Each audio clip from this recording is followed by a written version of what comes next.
So I just finished packing my bag. I'm here at the first hut from Landmannalaugar to come to Hvratinnusker. The next stop to go now is to the next hut will be in Alftavatn. It's the distance is it's 12 kilometers, which will take me around 2 or 5 hours. But the good thing is I'll be descending, unlike the first part where I had to ascend from Landmannalaugar to come to Hvratinnusker. It says here there's a good view from Hvratinnusker, but the problem is there's fog, so I doubt you'll be able to see anything. Meanwhile, I met friendly people, geologists who told me something about this place. This is actually the only place in Iceland, or one of the few places in Iceland, where you can see obsidian rocks. This is the kind of rocks that are formed when the volcanoes erupted and the lava cooled down really quickly, and it formed this kind of rocks. But this is the only place in Iceland where you can find them. So for that reason, I think it's worthwhile for you to come and see this place. He also said during the 19th century, they would use these rocks to do surgery, to make surgery equipment. So it's actually really sharp. Well, not this one, but it's really sharp. If you would hit it with a hammer, it would make sharp edges, and that's why they used it to do surgery during the 19th century. Another thing that he mentioned to me is that in Landmannalaugar, you saw different rocks or mountains with a different formation and colors. Those are called, I have to check the name, something with Rhyolite, I think.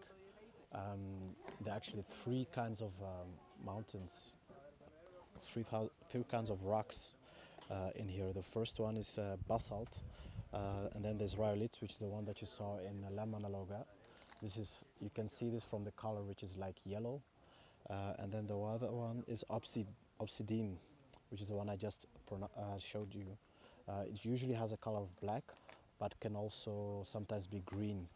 The basalt, he said that it's really uncommon to see on land basalt rock.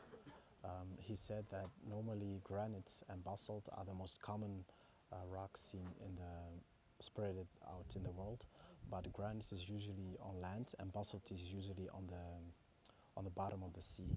So how it comes to the fact that it's here in Iceland is because Iceland is made from volcano eruptions, and how the lava cooled off, and it formed Iceland. So Iceland is actually now on the tectonic plates of the Eurasia and the North Atlantic, and when they're moving farther and farther away from each other, and by moving farther away from each other, the volcano and the lava that's between the two plates erupts, and that's how Iceland was formed, and that's also the reason why you can see basalt rocks here in Iceland. I think for this place it's not possible to see basalt rock, but maybe downwards when I'm going. But he also said from this point on it's probably more likely that you will see glaciers when you go down. But I'll have to move really fast because the fog is starting to take over, and I want to see a little bit more before I reach the hut. Okay guys, I just reached a point where I still have to do 5.3 kilometers to finish my hiking for today. As you can see over there at that water or that lake, there's a small, there are like a bunch of houses over there, and that's the hut where I'm supposed to go. Like I say, 5.3 kilometers, but the view is really amazing.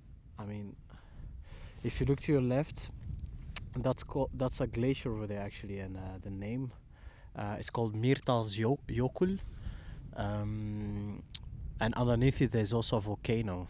And too bad right now, but because of the fog you cannot see quite far, but otherwise you could have seen the volcano that erupted in 2010. It's called Eyjafjalla. I cannot pronounce it, but anyway, that was supposed to be the name. But yeah, I'm gonna take a picture real quick before the fog blocks everything. All right, just arrived at Alftavatn, the base camp, number 2. I already paid to camp here. It's 2,000 Icelandic korona. I just paid. That's equivalent of 16 euros and 45 cents.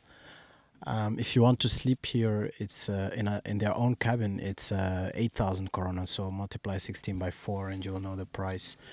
If you want to sleep here in their tent or cabin. Before I showed you that there was a lake here, and I'm planning on maybe going there and take a swim or just dip myself in it a little bit, because they said it's really cold. So I will probably not be able to stay there for a long time, but hey, who knows? I'll take you with me and you'll see how it goes. As I said, I'll try to go in the water because my back is sore, my feet are sore, but it's really cold. By the way, this is Ryan. I just met him today. Hello. I'm gonna leave it here so that you can laugh. Oh no.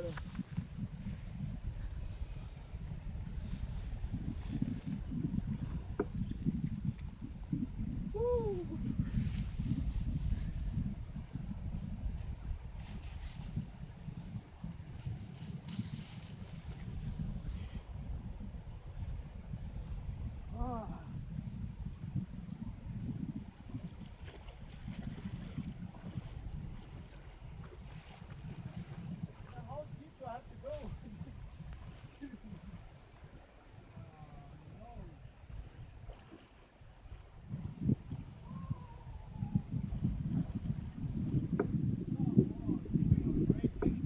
Maybe it's just really shallow all around.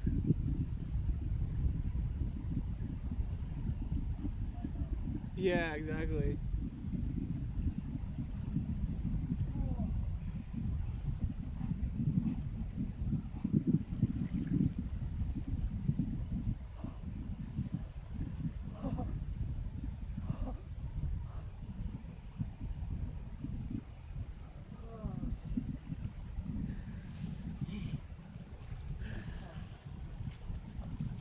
It's warm. It's not that cold actually.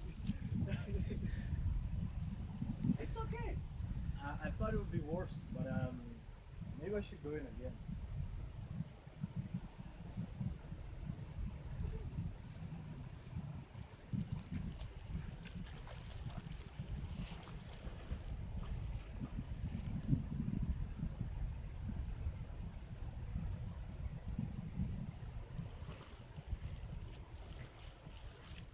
I did it. Right, that's enough. That's enough. Looks so cold. That's enough. Ow. Oh. That's it. Tomorrow we have to go hiking as well, 7 to 9 hours, right? It said the estimate is about 7 to 8. Or no, sorry, 6 to 7. Tomorrow, 6 to 7. 6 to 7. Yeah. Do you know how many days you have to hike until we get to Oslo? It should be overall 6 days. So it should be 5 nights, I think. So this is the second